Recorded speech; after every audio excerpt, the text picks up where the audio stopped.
Hello and welcome to Experiencing Love. I'm your host, Philip Jocks, and I'm so glad that you're here. If you watched yesterday's episode, you'll know it was a little bit of a doozy, at least for me. I decided to be really honest, really vulnerable. I did do something that I was really uncomfortable to do. In its own way, it was kind of me asking for help, but not from a specific person, just more so from God and the universe, just to give me a little bit of that extra support in my life, a little bit of that extra energy to keep pushing through, so that maybe, just maybe, the things that I'm working through become a pull rather than a push. I don't want to get into it again here, so if you're interested, check it out. It'll be episode 230.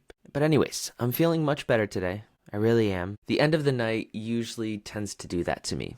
I tend to get deep and philosophical and maybe a little bit lower energy, but my brain thinks a little bit further compared to recording in the morning right when I wake up and I'm full of energy, ready to start the day, especially when I have a day that I'm excited for. It might not sound like it just yet because I maybe woke up very shortly ago, but I am super excited for today.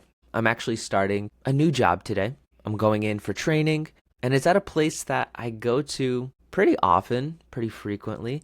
It's at my rock climbing gym, my home gym, I'll call it. And I already know a bunch of the people that work there. And the reason I wanted to work there is actually because of these really great people. I love the community there. I love the customers or the clients that come in. I love the activity of rock climbing. And so just being there more often gives me a chance to be in a place that I like to be. Quite simple as that. I have a lot of time on my hands. There's a lot of flexibility in what I do. And while I'm still learning and figuring out my life, as I think we all are, all the time, I see this as a valid way to spend some of that time. So I'm going in for that today, probably after I finish recording this episode, and I'm going to see what it's all about.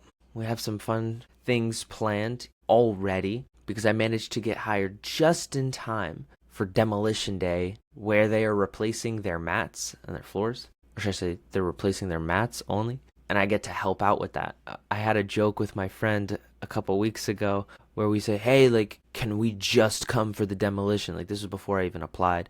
Our friend goes, oh, sorry, it's only for employees right now. And he's like, but we are hiring. And that's actually what triggered the whole process of me getting a job there. Because I was like, oh, wait, y'all are hiring? Like, I didn't know. I didn't know I could fill that position. I didn't know I could do that. So anyways, went through with it. Everything went off without a hitch. And so that's where I'm at. I do feel like I glazed over kind of the things that happened yesterday, which again, I don't want to get into. But the reason I'm bringing it back up is because I want to say again that I truly love and appreciate each and every single one of you for being here, for showing up for me. I may not know what you're thinking or what you're feeling behind the screen, whether you're 10 minutes away or 1,000 miles. What I do know is that I do feel the love. I do feel the support. You might not be doing it consciously, but I know it's there. And I know it's there because I'm also sending it to you. I'm sending it your way. It is so easy to struggle silently, to struggle alone. It is beyond impressive just how many people I talk to, just how many people I support, who tell me that I'm one of the first people that they admitted things to. And I'm talking about some heavy things, heavy stuff. And it's usually not the specific occurrence that makes me sad. It's the fact that they don't have anybody else. I guess that makes me sad because I've been there. I was there. To a degree, I'm still there. I still get scared to bring up certain topics with certain people. My brain goes into overthinking mode, wondering, how are they going to respond? What is this conversation going to be like? Is it going to be a supportive conversation? Is it going to be more of a blaming, accusatory conversation? Because let's face it, we have a sprinkle of each of those. And when we're hurting, we want to know that we're going to be supported, not ridiculed. It's also hard having that conversation with people who you don't usually have that conversation with. And the reason being is everybody makes these silent contracts with everybody else in their life. And these silent contracts are rules and agreements you make on everything. That could be how you act with each other, how you dress with each other, what are the things you talk about. So I have a long list of friends in my life that we have these silent contracts. Like whenever we see each other, we get into a goofy, playful, funny mood, period.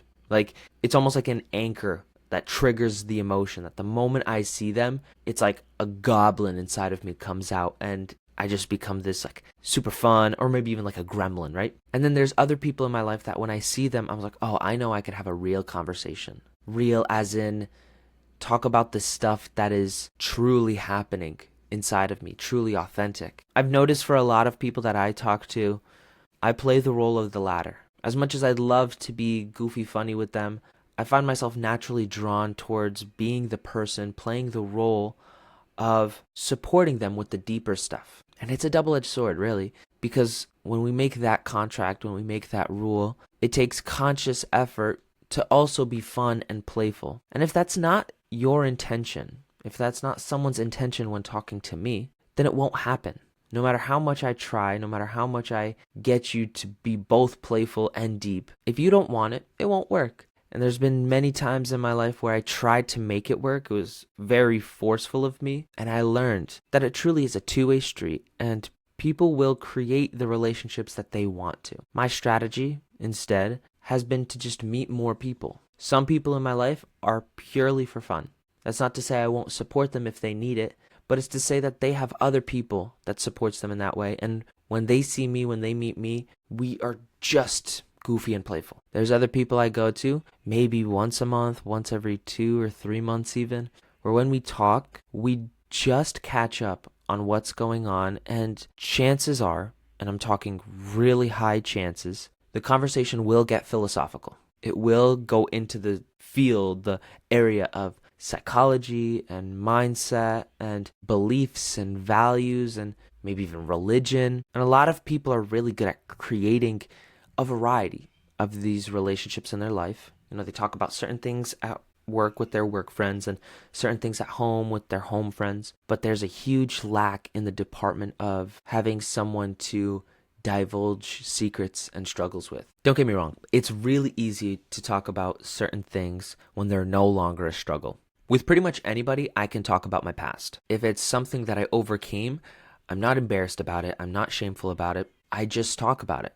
I can make jokes about it with some goofy friendships. I can be serious about it with other people. But what's a little bit more challenging, even for me, or should I say especially for me, is when the struggle is in the present. Who do you go to when you struggle right now? Maybe it's a best friend. Maybe it's a close sibling, or maybe a parent that you feel really safe being around. I hope that you have at least someone, at least some place to talk about it. One thing that made me laugh last night was how I said, wow, I really did just air out my struggles, air out my problems to the world. Yeah, there may be only 10, 20, 30, 50, 100, 200 people at most that sees it right now. But it's this possibility that if it's out there, if it's out in the world, one day this channel is going to pick up and it's still going to be out there. It's on the internet. And that means hundreds more, if not thousands, can see those moments. Yeah, by then it'll be in my past. But it's this fact that, oh, I really just shared a present day struggle with the world. How's that for accountability? How's that for pushing myself? But also it's easy talking in front of a camera. For me at least. It's easy talking in front of a camera into this microphone. I guess because I don't see the people in front of me. For me, many times it can be easy to separate the person from the analytics, right? I just see the numbers. I have to regularly in my life remember that there's an active person behind the views that I get. Like I see someone pop up in the comments or liking one of my videos, and I have to remind myself that's a person. It's not just a number. When I record these episodes, I have to remind myself there is a person watching this. There's a person that is taking in what I'm saying and doing whatever they do with this. That's why I try to show up at my best as much as I can. That's why I try to show up experiencing love. Because yeah, the analytics are analytics, but if there's even just one real person that watches my video all the way through, I want to give them all the love that I can while I can. So anyways, I really took this down a deeper road than it had to be. But maybe that's just a thing. Maybe it had to be this way just for today. I wanted to share this last little bit about yesterday, about what I'm going through. And while I can't confidently say this, I do truly believe that I'm on the other side of it. Yeah, it's just starting, but I feel a different type of resolve this time around. So for today, that'll be all. I don't know quite what my intention was with this episode. I don't know what the outcome will be, but I do want you to know that I don't want you to silently struggle. I want you to have people that you love, that love you, and that will help you when things are going a little bit wrong. Whatever you need to do to find that. I wish you the best of luck. I'm always here to support. I have links down below for calls that you can schedule, but you don't have to do any of that because maybe the love that you need is already there. All you have to do is ask. So until next time, just remember to always fill up with the love, and I look forward to seeing you in the next one. I love you.